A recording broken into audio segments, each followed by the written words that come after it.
In today's video, we're going to be looking at a film that takes the classic tale of Cinderella and twists it into a gruesome and grotesque body horror. Today, we're going to be taking a look at The Ugly Stepsister. The Ugly Stepsister is a Norwegian dark comedy written and directed by Emilie Bleichfeldt in her directorial debut. The Ugly Stepsister is a twisted retelling of the classic tale of Cinderella, but from the perspective of one of Cinderella's stepsisters. Body horror is my favorite subgenre of horror. A body horror is a movie that focuses on the grotesque and unnatural transformation of the human body. Audiences tend to confuse body horror with other genres like splatter or torture porn, but they're not the same. What makes a body horror different, at least for me, is that the gore has to have meaning. It's not just there for shock value, it's directly tied into the story and the character's transformation. A movie like The Ugly Stepsister is always going to be scarier to me than a movie like The Exorcist or The Conjuring. As scary as the thought of demonic possessions and paranormal activity can be, I know that these things don't really exist in the real world. But pain is a very real thing, and it's something we have all experienced at some point in our lives. It's something we all relate to. That's what makes body horror so effective. The idea that your body can be altered or mutilated or turned against you is terrifying, because it's real. Whether it's an injury, a botched surgery, or infection, body horror takes these very real fears and pushes them to their extreme. The Ugly Stepsister is one of the most visceral and gut-wrenching body horrors I've seen in a very long time. There are many parts of this movie that are really hard to sit through, probably the worst being a scene involving a tapeworm. But let's not get ahead of ourselves. Now, given the nature of this film, I'm going to have to censor a lot of scenes in this video. If you'd like to watch the uncensored version of this video, it's up on my Patreon for free. This is The Ugly Stepsister.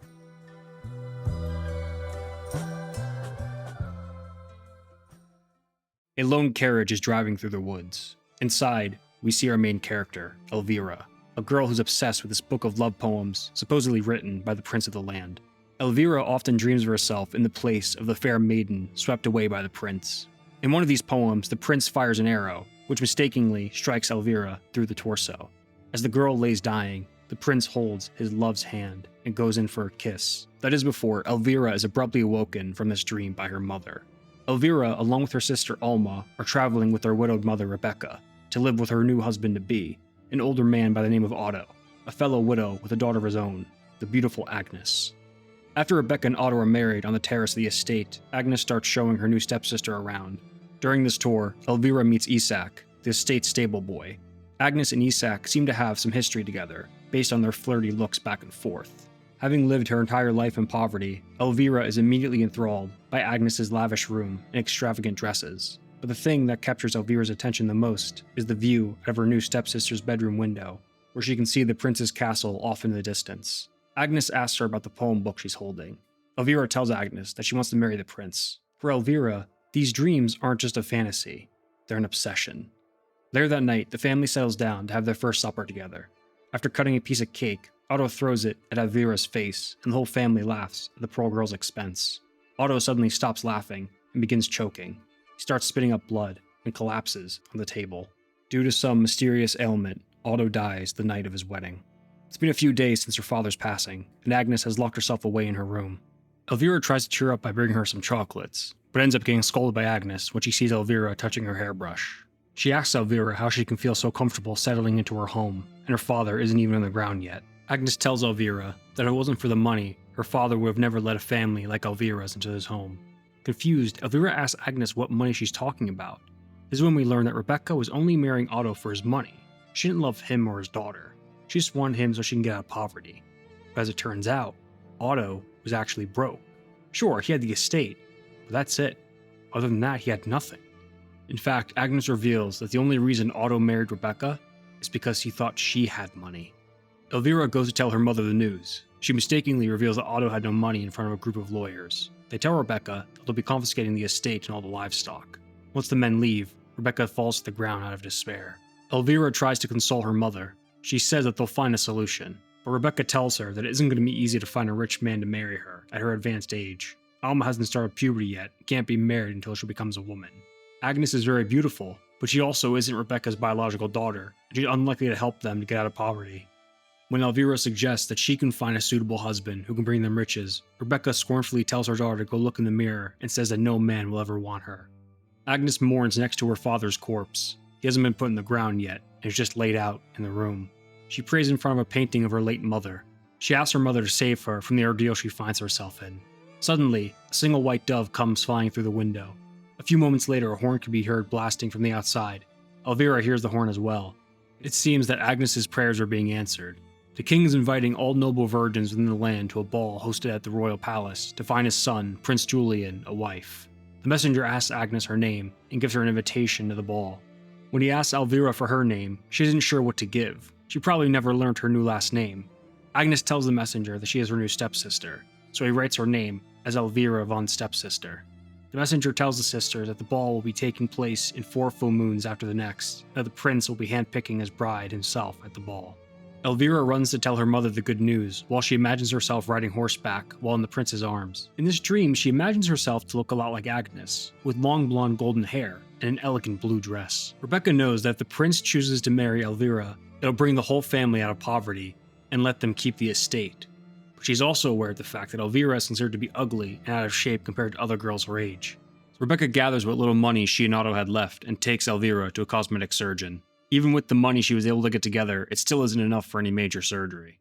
But Rebecca tells the surgeon that she is so confident that the prince will pick Elvira to be his wife, that she'll pay the doctor double for his work after the two are married. He says that removing the braces will be easy. Her nose, on the other hand, will be very tricky. The doctor begins to painfully remove Elvira's braces off her teeth using a giant pair of pliers, while Alma looks on in terror. Once her braces are off, he gets started on her nose. In order to reshape Elvira's nose, he needs to break it first. This is done by taking a giant spike and hammering it into her nose.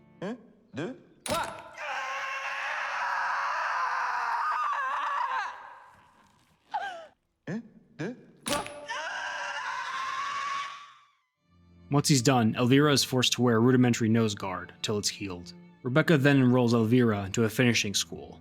A finishing school was essentially a kind of institute where a young girl would go to learn things like etiquette and how to act like a proper lady in society.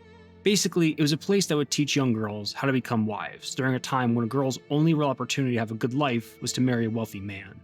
Agnes is also a student at this school. One of the teachers, an instructor named Sophie, tells the girl that this semester they'll be learning a special dance that they'll be performing in front of the prince at the ball. She tells the girls that even if the prince can only choose one of them to be his bride, there will be many rich barons, lords, and merchants attending the ball that will also be looking for future wives. The girls start their dance lessons with this super strict teacher named Madame Vanya. During one of their lessons, Madame Vanya stops the class and tells Elvira to move a row back and has Agnes take her place. Elvira is instructed to move all the way in the back row, where all the other girls who are considered too ugly to be in the front rows are. Madame Vanya shows immediate favoritism to Agnes. This is when Elvira's admiration for Agnes slowly turns into contempt. Later that night, as the family gets ready to eat supper, Elvira is put on a strict diet as she watches the rest of her family eat real food, while she's only given water with some lemon. Rebecca is basically making Elvira starve herself until she loses some weight. Agnes says that she has picked a date she would like to have her father buried, but Rebecca tells her that they'll wait until Elvira can marry the prince to bury Otto, so she can use the money left on the rest of Elvira's cosmetic surgeries. Agnes is understandably upset and storms away.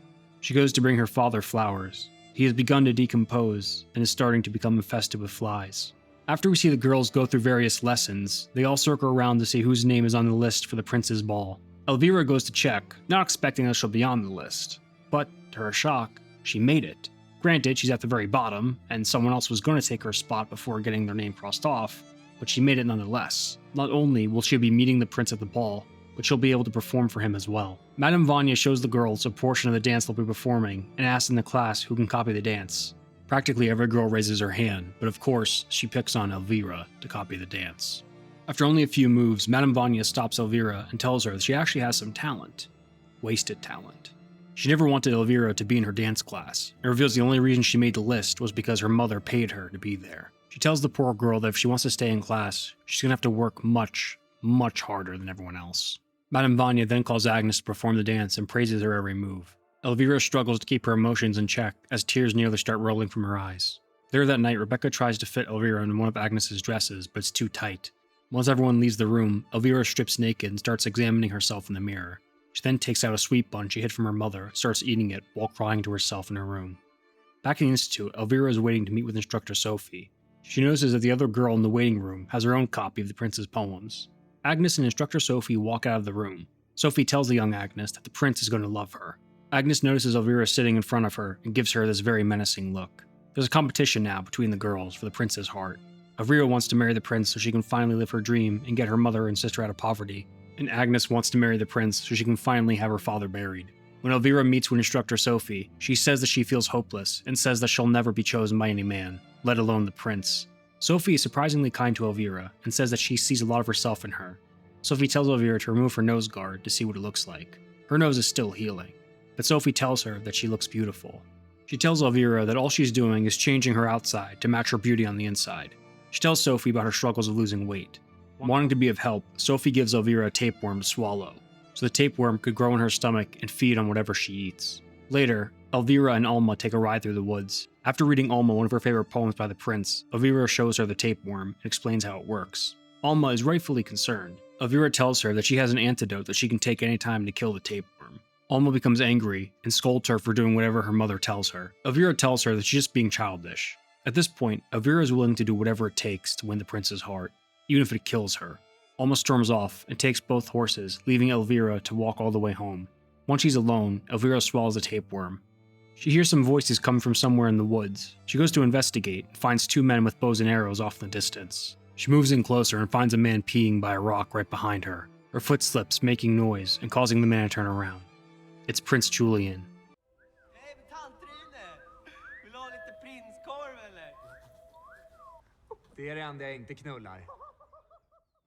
Despite the prince's cruel words, Elvira is still madly in love with him and starts stalking him from behind a rock.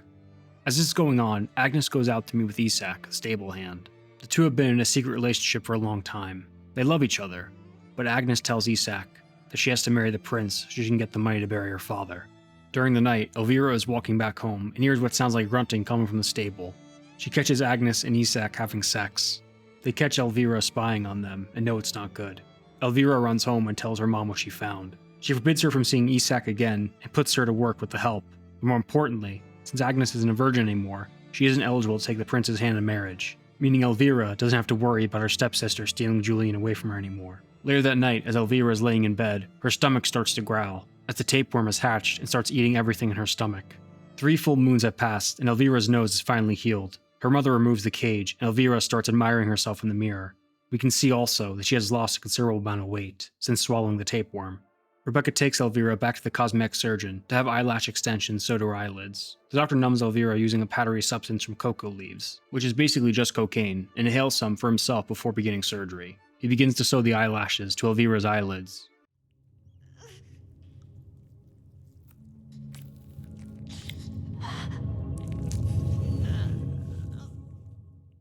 Later that night, as Elvira's entire head is bandaged up, she starts having hunger pains caused by the tapeworm. As Alma lays in bed, she starts to feel a wet spot forming beneath her. She gets up and sees a spot of blood on her bedsheets. This means she's now considered old enough to be married off. She doesn't want her mother finding the sheets and decides to hide them. She finds Elvira wandering the halls and asks what she's doing. She tells Alma that she's just going to the bathroom. Elvira sneaks off to the pantry while Alma goes to hide her sheets. She tries to find something to eat, but she can't see anything with all the swelling in her eyes. Agnes finds Elvira in the pantry, and although she's still angry at her for telling Rebecca about her and Isak, she feels sorry for her and feeds her some cake. The next day, we find out that Rebecca had Agnes pulled out of school. Madame Vanya is upset that she's lost Agnes, since she was her star pupil. While looking through the girls, she sees Elvira's new beauty and decides that she will take Agnes's place. Much like the Cinderella story, we see that Agnes has become nothing but a servant for her stepmother and sisters. Elvira has Agnes feed her spaghetti and brush her hair while she takes a bath. Agnes notices a large amount of Elvira's hair caught on her hairbrush, and says that she won't be needing it pretty soon. Since Elvira hasn't been getting nutrients because of the tapeworm, her hair is starting to fall out. The next morning, Rebecca surprises her daughter with an expensive custom-made dress just for the ball. Rebecca orders Agnes, who she now calls Cinderella, to help Elvira into the dress. The designer starts touching Agnes and drawing him closer to her. Agnes pulls herself away and spits on the ground to signify her disgust. Rebecca orders her to clean it up while the designer takes Elvira in the other room. He starts fondling her chest while fixing her dress. He notices Elvira's hair is starting to fall out. Rebecca looks at her bald spot in horror, but the man says not to worry. He has a wig that she'll wear for the ball. They both admire Elvira's beauty in the mirror, while the man says that she'll be making all of them a whole lot of money tomorrow. Later that night, while Elvira sneaks more food into her room, she can hear her mother and the man getting to know each other very well from the mother's room. Rebecca has completely run out of money, so to pay for Elvira's dress, she sold her body instead. While Elvira starts eating her treats on the stairs, we see Agnes in her room, where she opens this trunk which holds a beautiful dress and a pair of slippers. Elvira finds Agnes trying on her dress. She says she's going to the ball, and nothing can stop her. Elvira becomes irate and starts tearing her dress apart. Rebecca finds the girls fighting and demands to know what's going on. Elvira tells her that Agnes is planning to go to the ball, but Rebecca promises her that that won't happen. Agnes runs back to her father's body and begins to cry into her dress. His body started to severely decay and has become infested with maggots. Suddenly, a bright light illuminates the whole room, and Agnes has a vision of her late mother. The maggots that infested Otto's body become silkworms and start repairing her dress. Agnes's mother tells her that she'll become unrecognizable at the ball, but once the clock strikes midnight, the spell will wear off and her coach will turn into a pumpkin. It's the next day, and Rebecca is getting her daughter ready for the ball. She sets the wig on her head, and Elvira's stomach begins to growl from the hunger. Once Rebecca is done, she tells Elvira to look and admire her beauty in the mirror. Her transformation is complete. The ball has begun, and Elvira and her mom roll up in a carriage. The girls are presented to the prince and his father, the king. The prince seems uninterested in all the girls at the ball. That is until he lays his eyes on Elvira. The prince is immediately smitten with her. After the introductions, Madame Vanya starts getting the girls ready for their dance. As Elvira sits backstage, her stomach starts growling louder. The pain from the tapeworm is becoming unbearable. But she only has to get through the ball, and then she can take the antidote to get rid of it. She's come way too far to let anything stop her now. The girls perform their dance while the prince marvels at Elvira. After the dance, the king's men say the prince will now be picking his partner for the ball. The prince makes his way towards Elvira and asks for her hand. They start the dance, and Elvira is trying her hardest to keep her mind off the tapeworm. The prince tells her that she's beautiful while looking into her eyes. Elvira is finally living her dream, when suddenly, someone walks into the room. Everyone stops and stares at this mysterious woman, her beautiful blue silk dress literally illuminating the air around her. Her face is covered, but her beauty is seen by all. The prince loses interest in Elvira and begins to court his Cinderella. Rebecca tries to get Elvira to dance with one of the other noblemen at the ball as tears begin to form around her eyes. Suddenly, she feels this sharp pain in the pit of her stomach and runs off to the bathroom. She starts vomiting up this black slime. The tapeworm inside her stomach has started hatching eggs. Rebecca finds Elvira and tells her to pull herself together. She may not have gotten the prince, but there are many other wealthy men at the ball who can get the family out of poverty. As Elvira continues to cry while on the ground, Rebecca slaps her across the face, forcing her back to the dance floor. She tries to put on a smile, but can't stop looking over at the prince and the woman in blue. As the patrons conclude the dance, Elvira looks across the room and sees the mysterious woman in blue is Agnes. Her veil slipped from her face. We hear the clock strike. It's almost midnight. Agnes runs off while the prince chases after her.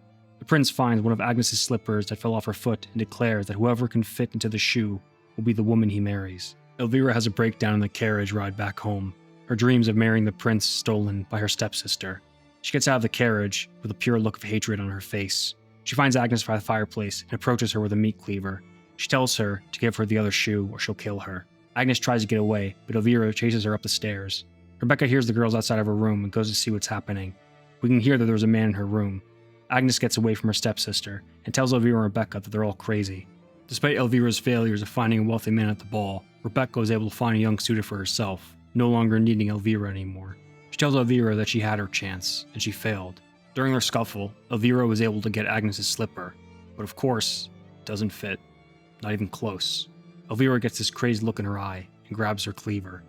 She can't let her dreams go yet. She can't let all the torture and pain she endured be for nothing. If the shoe doesn't fit, then she's going to make it fit. She measures the slipper next to her foot and tries slicing through her toes. Realizing how long this would take, she props her foot up on a chair and attempts to cut them off by hammering the cleaver into her foot with a log. She brings the log down to the cleaver and lets out a pained scream.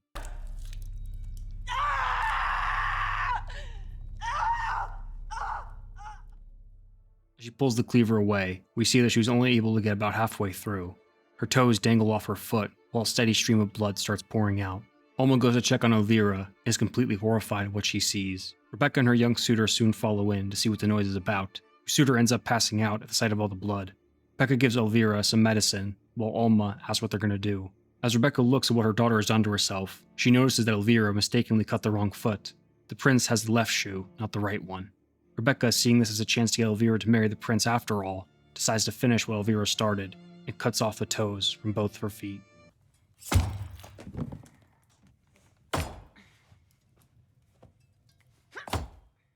In Elvira's drugged up state, she has another dream of the prince. He runs up to her and puts the slipper on. It fits perfectly. He holds Elvira in his arms and tells the kingsman to send a message to the castle that he has found his beloved. Back in reality, it's the next morning, and Elvira hears the royal horns outside the house. The prince is coming to find his bride, just like in her dream. As she wakes up, she sees that both her feet are heavily bandaged up. The pain is excruciating. Despite this, she is still determined to go see the prince. While trying to get out of bed, she falls and ends up knocking out some of her teeth. She crawls through the house and attempts to crawl downstairs. She ends up slipping, breaks her nose, hitting into the wall. As she lays at the bottom of the steps, she looks up and sees Agnes staring down at her, horrified. We hear the prince make his arrival outside. Agnes runs out to him. He's found his Cinderella. Alma finds her sister at the bottom of the steps and tells her they are leaving. Before they can go, they need to get the tapeworm out of Elvira's stomach. Alma feeds her sister the antidote. She starts vomiting up more eggs. The tapeworm starts making its way out. Alma grabs the worm and starts pulling it out of Elvira's mouth.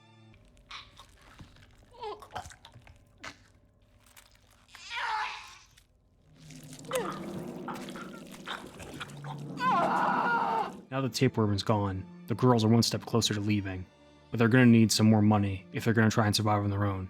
She sneaks to her mother's room and steals some more jewelry. She finds her mother servicing another man. Rebecca has essentially become a prostitute, as this is the only way she can make her own money. Alma takes her mother's jewelry, and the girls make their escape.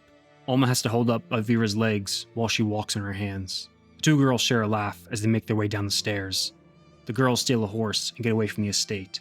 They have no clue where they're going to go, but at the very least, they have each other, and they're finally out of their mother's control. We see a pair of crows picking at the remains of Elvira's tapeworm. This is where the film ends. The Ugly Stepsister is a violent and disturbing reflection on society's obsession with beauty, and the unnecessary and often harmful measures we take to obtain it. One of the most interesting aspects of this film to me is the dynamic between Agnes and Elvira. For Agnes, everything comes naturally. She's naturally beautiful. Whether she has no makeup on or is performing a strenuous house chore, she's still gorgeous. She has this sort of glow about her that seems to illuminate everything around her, and we see this literally happening when she walks to the ball. She's a naturally talented dancer and is often getting praised. She's naturally good with people and animals.